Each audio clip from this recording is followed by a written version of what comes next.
3 number देखो, यहाँ x के 2 वैल्यू दिए हैं, ये 2 मूल है और यहाँ a और b का वैल्यू निकालना होगा। चलिए देखते हैं एक एक करके। x बराबर 3/2 समीकरण ax स्क्वायर माइनस का 13x प्लस b बराबर 0 का हल है या मूल है। चलिए तो मूल है तो इसको संतुष्ट करेगा, तो a इंटू 3/2 का square minus 13 into 3/2 plus b बराबर 0। तो यहाँ हो जाएगा 9/4a माइनस का 39/2 और प्लस का b बराबर में 0।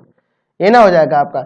चलो यहाँ पे एलसीएम ले लो, एलसीएम होगा 4, तो 9a इसमें से भाग करोगे तो 2 जाके इसमें गुना करेगा तो 78 आ जाएगा। देख रहे हैं ना, 78 आ जाएगा। और प्लस यहाँ कुछ नहीं तो नीचे 1 है, 1 में से भागा 4 जाके b में गुना करेगा 4b बराबर 0। ये जाके उधर हो गया 0, तो 9a प्लस का 4b माइनस का 78 बराबर 0, यानी कि 9a प्लस का 4b बराबर में 78। यह आपका पहला समीकरण हो जाएगा। समझ में आया ना। इसी तरह से कह रहा है कि x बराबर 2/3 भी इस समीकरण का मूल है। तो यहाँ लिख सकते हैं कि x बराबर 2/3 समीकरण ax स्क्वायर प्लस माइनस का 13x प्लस b बराबर 0 का मूल है। तो यहाँ से हमें दूसरा समीकरण प्राप्त होगा और फिर ए बी का वैल्यू निकाल देंगे। x बराबर 2/3 ही ना है। चलिए यहाँ पे 2/3 रखते हैं, तो a इंटू 2/3 का स्क्वायर माइनस का 13 गुना 2/3 प्लस b बराबर में 0, यही ना होगा। चलिए तो यहाँ होगा 4/9a माइनस का 13 दूना 26 और बट्टा में 3 प्लस b बराबर में 0। तो यहाँ 1 डाल दो और फिर यहाँ से एलसीएम लो, तो तीनों का एलसीएम 9 हो जाएगा। यहाँ आएगा 4a माइनस इसमें से भाग करेंगे 3 और 3 जाके इसमें गुना करेगा तो 6 3 18 का 8 1 और 3 दूना 6 और 1 7 78 और प्लस इसमें से भाग करेंगे, इसमें से भाग करेंगे तो 9 जाके b में गुना करेगा 9b बराबर में 0। तो यह जाके उधर गुना कर जाएगा, तो यहाँ से आ जाएगा 4a प्लस का 9b माइनस का 78 बराबर में 0, यानी कि 4a प्लस का 9b बराबर में 78। यह दूसरा समीकरण यहाँ से आ गया। ठीक है, अब इन दोनों समीकरण से x और y नहीं निकाल सकते हैं,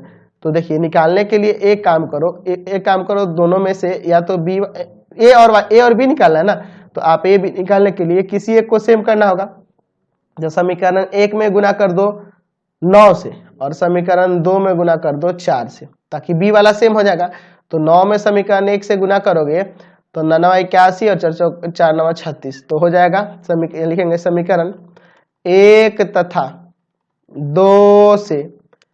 ठीक है, तो यहाँ पे है 9 81a प्लस में देखो आप 4 में 9 से गुना होगा 36b बराबर में 78 में गुना होगा 9 से, तो 78 में 9 से गुना करो तो क्या आ जाएगा आपका, तो आ जाएगा 702। ठीक है, चलिए 702, तो पहले समीकरण से आ गया। दूसरे में 4 से गुना करना है, तो 16a 36b और 78 में 4 से गुना कर दो, तो 78 में 4 से गुना करोगे तो 312 आएगा। ठीक है, चलिए यहाँ साइन बदलना होगा ना, माइनस माइनस माइनस। ठीक है, यह तो कट जाएगा। अच्छा, अब एक काम करते हैं, यहाँ पर हम लोग 81 में से 16 को घटा देते हैं, तो 81 में से 16 को घटा दोगे इसको तो क्या आ जाएगा जी, तो 65 आ जाएगा ना।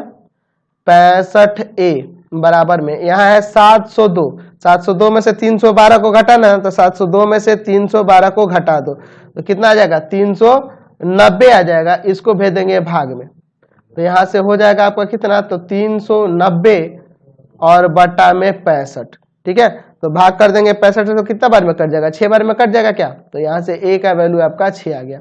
अब a का मान समीकरण 1 2 किसी में भी रख सकते हैं, समीकरण 2 में ही रखो यार, क्या दिक्कत है, 2 में रखने पर, समीकरण 2 में रखने पर, तो समीकरण 2 यही ना है आपका 4a है ना, 4a प्लस 9b बराबर में 78, यही ना है आपका। चलिए तो a का मान यहाँ पे 6 रख देना है, 6 रख दो। चलिए और प्लस में 9b बराबर में 78, तो 6 चौका 24 हो जाएगा ना, 24 प्लस 9b बराबर में 78। तो यहाँ से 9b बराबर 78 में से आपको क्या घटा देना है, 24 को घटा देना है, तो 9b बराबर यहाँ से 54 आ जाएगा ना, इसको भेज देते हैं। चलिए तो ये कितना बार में कट जाएगा, 9 छक 54, 6 बार में कट जाएगा, यानी कि ए का वैल्यू 6 आ गया और बी का भी वैल्यू 6 आ गया, इसलिए ए बराबर भी 6 और बी बराबर भी 6 आ गया। समझ गए? चलते अगले क्वेश्चन पे। Question number